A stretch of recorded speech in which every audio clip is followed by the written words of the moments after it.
নমস্কার বন্ধুরা, বাংলার ইনভেস্টর ইউটিউব চ্যানেলে আপনাদের সবাইকে স্বাগত জানাই। আজকে আমাদের এই নিফটি ফিফটি অনেকটা গ্যাপ ডাউন হয়ে ওপেন হয়েছে।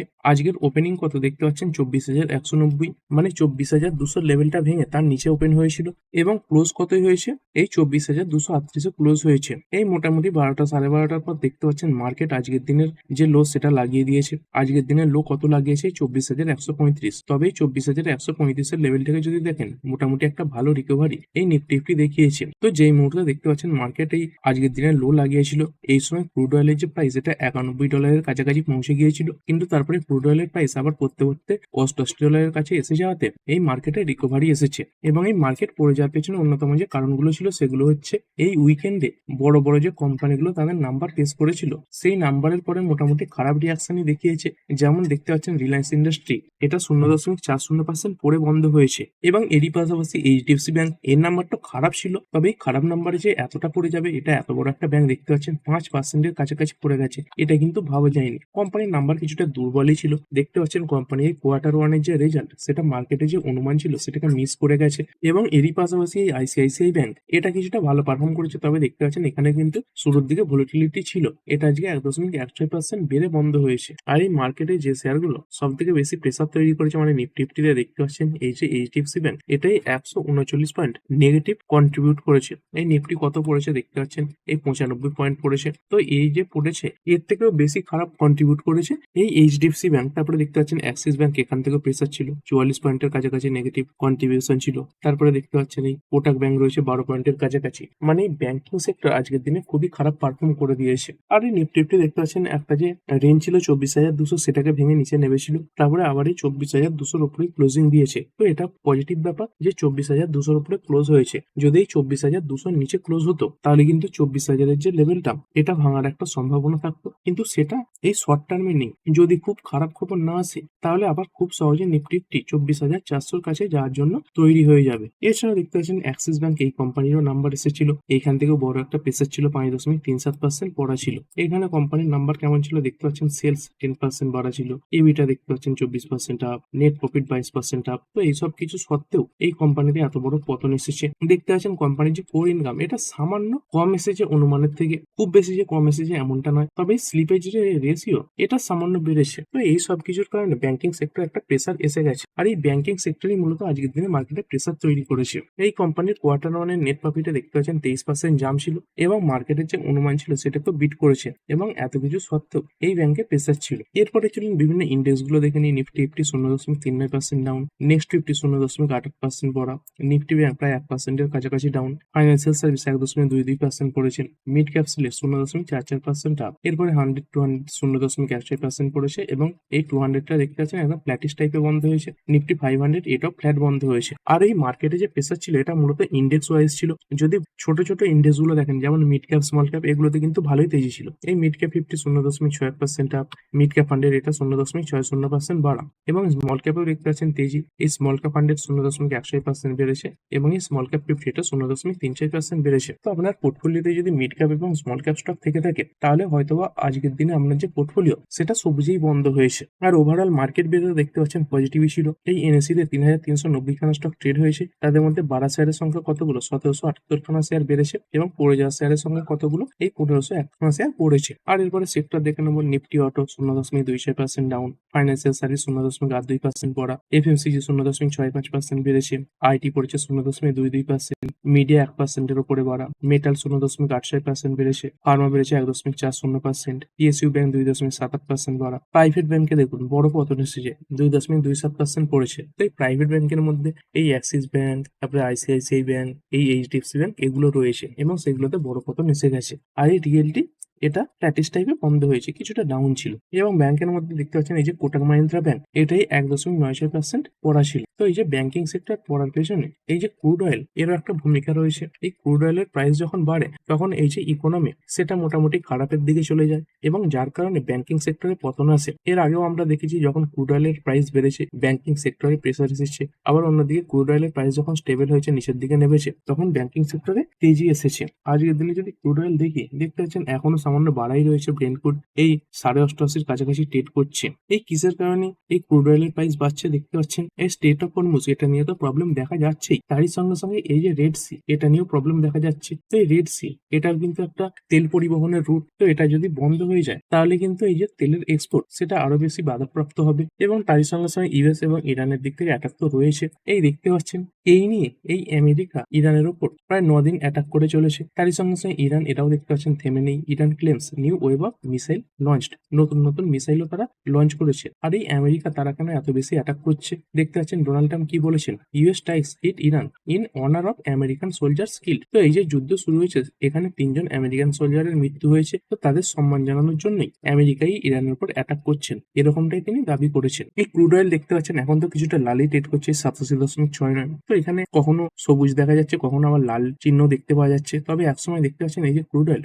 এটাই 91 এর ওপরে উঠে গিয়েছিল, তখনই মূলত আমাদের ইন্ডিয়ান মার্কেটে প্রেসার তৈরি হয়েছিল এবং আজকের দিনে যে লো সেটা লাগিয়েছিল। কিন্তু তারপরে আস্তে আস্তে দেখতে পাচ্ছেন এই ক্রুড অয়েলের প্রাইস পড়ে যাওয়ার পরে আমাদের মার্কেটে রিকভারি এসেছে। এর পাশাপাশি আর একটা কারণ ছিল এই ইরান তারা কিছু বক্তব্য সামনে রেখেছে। ইরান কি বলছে দেখতে পাচ্ছেন, মো বা memorandum of understanding only worthwhile if all parties R committed. মানে ইরান বলছে এই যে মেমোরান্ডাম অফ আন্ডারস্ট্যান্ডিং এটা তখনই সফল থাকবে যখন দুটো পার্টি তার শর্তগুলো মেনে চলবে। মানে মেমোরান্ডাম অফ আন্ডারস্ট্যান্ডিং এ যেসব শর্তগুলো লেখা রয়েছে, মানে ইরান তাদের দিক থেকে এখন একটা আশা জিইয়ে রেখেছে যেই যুদ্ধ থামতে পারে। তো এখন যদি একবার আমেরিকার তরফ থেকে পজিটিভ কোনো নিউজ আসে তাহলে কিন্তু মার্কেটে তেজি ফিরবে। আর এরপরে American market, European market, Asian market গুলো একবার দেখে নেবো।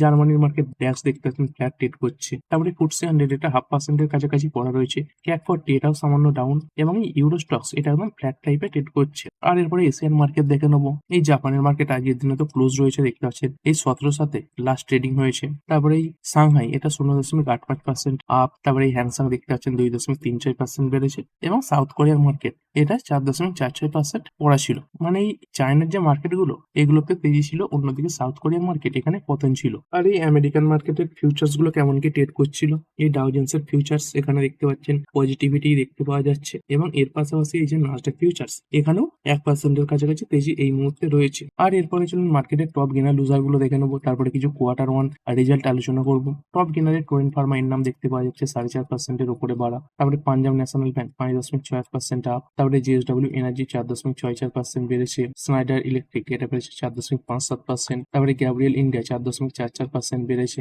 স্যাম মেটালিক্স এটাও 4.5%-এর কাছাকাছি বাড়া। এরপরে লুজার শেয়ার গুলোর মধ্যে অ্যাক্সিস ব্যাংকের নাম আসছে 5.37% পড়েছে। গ্যালেন্ট ইস্পাত এতে 5%-এর কাছাকাছি পড়া। তারপরে এইচডিএফসি ব্যাংক 5%-এর উপরে পড়েছে। ইক্লাক্সারিস 4.84% ডাউন। তারপরে সি ইনফোসিস্টেম এটা 5.80% পড়েছে। আর এরপর যদি Q1 রেজাল্টের কথা বলি, আজকের দিনে অনেক বড় বড় কোম্পানি তাদের নাম্বার পেশ করবে। যেমন কিছু কোম্পানির নাম দেখতে পাচ্ছেন, আল্ট্রাটেক সিমেন্ট রয়েছে, তারপরে পেটিএম রয়েছে, স্যাম মেটালিক্স রয়েছে, এরকম 43-এরও বেশি কোম্পানির নাম দেখতে পাওয়া যাচ্ছে। এই ইন্ডিয়ান ওভারসিজ ব্যাংক রয়েছে, তারপর শোভা রয়েছে, Mahindra logistics, Canada HSBC life insurance company রয়েছে, তারপরে র্যালিস ইন্ডিয়া রয়েছে। এগুলো এদের মধ্যে কিছু কোম্পানির নাম্বার ইতিমধ্যে এসে গেছে, সেগুলো দেখে নেবো। প্রথম কোম্পানি হচ্ছে আল্ট্রাটেক সিমেন্ট লিমিটেড। মোটামুটি দেখতে পাচ্ছেন 1.5%-এর কাছাকাছি বেড়ে বন্ধ হয়েছে। এইখানে কোম্পানির নাম্বার কেমন, সেলস ফ্রন্টে 16% জাম দেখতে পাওয়া গেছে। 21,275 কোটি সেলস বের হয়েছে 24,648 কোটি। যদিও কোয়ার্টারলি কিছুটা ডাউন হয়েছে, এবং নেট প্রফিট এটা 2221 কোটি ছিল, এখান থেকে বেড়ে হয়েছে 2604 কোটি। এখানেও কোয়ার্টারলি প্রথম দেখতে পাওয়া গেছে। মানে ইয়ারলি তো কোম্পানির নাম্বার ভালো, কিন্তু কোয়ার্টারলি এই যে নাম্বার এগুলো কিছুটা খারাপের দিকেই এসেছে। আর মার্কেটের অনুমানের তুলনায় কেমন নাম্বার এলো দেখতে পাচ্ছেন, এই রেভিনিউ ফ্রন্টে মার্কেটের যে অনুমান ছিল সেটাকে বিট করেছে। তারপরে company Canada HSBC life insurance company limited. তো এই এলআইসি টাইপের কোম্পানিগুলোর যে নাম্বার এগুলো একটু জটিল হয়, তাই ওপর থেকে নেট প্রফিট, সেলস এগুলো দেখে নেবো শুধু। সেলস দেখতে পাচ্ছেন 20% জাম দেখিয়েছে, 3,632 কোটি থেকে বেড়ে হয়েছে 4,351 কোটি। কোয়ার্টারলি অনেকটা বাড়া, এবং নেট প্রফিট এটা 23.4 কোটি থেকে বেড়ে হয়েছে 28.1 কোটি। এখানে আবার কোয়ার্টারলি পতন দেখতে পাওয়া গেছে। তো একটা মিক্স নাম্বার এসেছে বলবো। এই সেলস ফ্রন্টে ইয়ারলি কোয়ার্টারলি আপ, কিন্তু এই নেট প্রফিট ফ্রন্টে দেখতে পাচ্ছেন ইয়ারলিতে জাম দেখতে পাওয়া গেছে, কিন্তু কোয়ার্টারলি পড়েছে। আবার এই এবিটা দেখতে পাচ্ছেন মাইনাসে চলে এসেছে। তারপরে শোভা লিমিটেড রিয়েল এস্টেট সেক্টরে কাজ করে একটি কোম্পানি, এখানে নাম্বার কেমন। এখানে সেলস 50% বাড়া, 852 কোটি থেকে বের হয়েছে 1278 কোটি। তবে কোয়ার্টারলি অনেকটা পড়া। এবিটা দেখতে পাচ্ছেন 23.8 কোটি ছিল, বের হয়েছে 77.6 কোটি। এখানে কোয়ার্টারলি প্রায় হাফ হয়ে গেছে। এবং নেট প্রফিটে ইয়ারলি তো 273% জাম্প দেখা গেছে, 13.6 কোটি থেকে বেড়ে 50.8 কোটি। কিন্তু কোয়ার্টারলি আবার অনেকটা পড়া, মানে ইয়ারলি তো নাম্বার ভালো এসেছে, কিন্তু কোয়ার্টারলি এখানেও বড় পতন দেখতে পাওয়া গেছে। তারপরে কারুর ভাষা ব্যাংক লিমিটেড নাম্বারের পরে দেখতে পাচ্ছেন মোটামুটি ক্র্যাশ দেখতে পাওয়া গেছে, 2.24% টোটাল আজকের দিনে পড়েছে। এইখানে কেমন নাম্বার, সেলস ফ্রন্টে 19% জাম্প রয়েছে, 2569 কোটি থেকে বেড়ে 3049 কোটি। এবং নেট প্রফিট 521 কোটি ছিল, এটা থেকে বেরোচ্ছে 756 কোটি। এখানে কোয়ার্টারলিও বৃদ্ধি দেখতে পাওয়া গেছে। কোম্পানির এই যে অ্যাসেট কোয়ালিটি, এটা দেখতে পাচ্ছেন স্টেবল এসেছে, এবং এই যে ক্যাপিটাল রেশিও, এটাও স্ট্রং এসেছে। এরপরে এনপিএ যদি দেখি কোয়ার্টারলি কিছুটা ইমপ্রুভমেন্ট রয়েছে, 0.75% ছিল, এটা দেখে কমেছে 0.74%, এটা ভালো। এবং নেট এনপিএ এটা দেখতে পাচ্ছেন ফ্ল্যাট থেকে যে 0.19% ছিল, এবারে এসেছে 0.19%। তো এমনিতেই এই যে নন পারফর্মিং অ্যাসেট এগুলো ভালো জায়গাতে রয়েছে, এবং তা সত্ত্বেও আরো কিছুটা ইমপ্রুভমেন্ট এসেছে। আর এরপরে এলটিসিজি, তো কিছুদিন আগে এরকম রিপোর্ট এসেছিল যে আমাদের অর্থমন্ত্রী এই যে এলটিসিজি এটা কমাবার ব্যাপারে বা এটা রিমুভ করার ব্যাপারে ভাবনা চিন্তা করতে পারে। তো সেই ব্যাপারে কিছু নতুন আপডেট সামনে এসেছে। কি আপডেট সামনে এসেছে দেখতে পাচ্ছেন, government says no proposal currently to scrap LTCG tax on equities. তো এই ইকুইটিস এটা মানে হচ্ছে শেয়ার মার্কেটে যে ইকুইটি থাকে, শেয়ার থাকে। তো গভর্নমেন্ট কি বলছে, বর্তমানে এই যে এলটিসিজি ট্যাক্স রয়েছে এটাকে পুরোপুরি রিমুভ করার ব্যাপারে কোনো প্রস্তাব তারা সামনে রাখছে না। আর এই যে এলটিসিজি এখান থেকে গভর্নমেন্টের একটা বড় ইনকামও হয়, সেই কারণেই এই যে এলটিসিজি এটা গভর্নমেন্ট সরাতে চাইছে না। দেখতে পাচ্ছেন centre nets raise 2.01 lakh crore during financial year 24 and financial year 25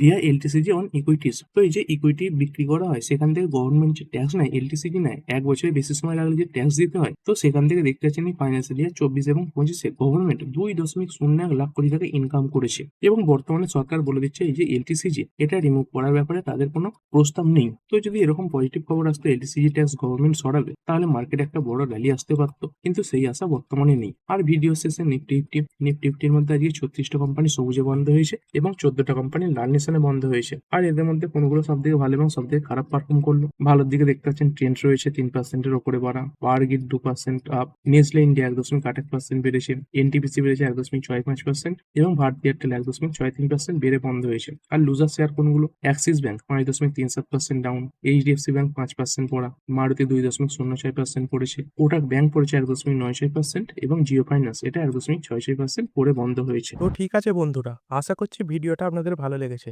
আপনি চাইলে এটাকে লাইক এবং শেয়ার করতে পারেন। আর শেয়ার মার্কেট সংক্রান্ত ডেইলি নিউজ আপডেট পেতে চ্যানেলটা সাবস্ক্রাইব করে রাখবেন এবং পাশে থাকা বেল আইকনটি টিপে অল অবশ্যই সিলেক্ট করে রাখবেন, যাতে পরবর্তী ভিডিওর নোটিফিকেশন আপনার কাছে সময় মতো পৌঁছে যায়। আর হ্যাঁ, ভিডিওটি শুধুমাত্র ইনফরমেশন এবং এডুকেশনাল পারপাসের জন্য বানানো হয়েছে। আমি সেবি রেজিস্টার্ড নই, তাই কোনো প্রকার শেয়ারে কোনো প্রকার বাই, সেল, হোল্ড বা অ্যাভারেজ করার কোনো সিদ্ধান্ত নেওয়ার আগে আপনার যে ফাইন্যান্সিয়াল অ্যাডভাইজার আছে তার সঙ্গে অবশ্যই আলোচনা করবেন। দেখা হচ্ছে পরের ভিডিওতে। ধন্যবাদ।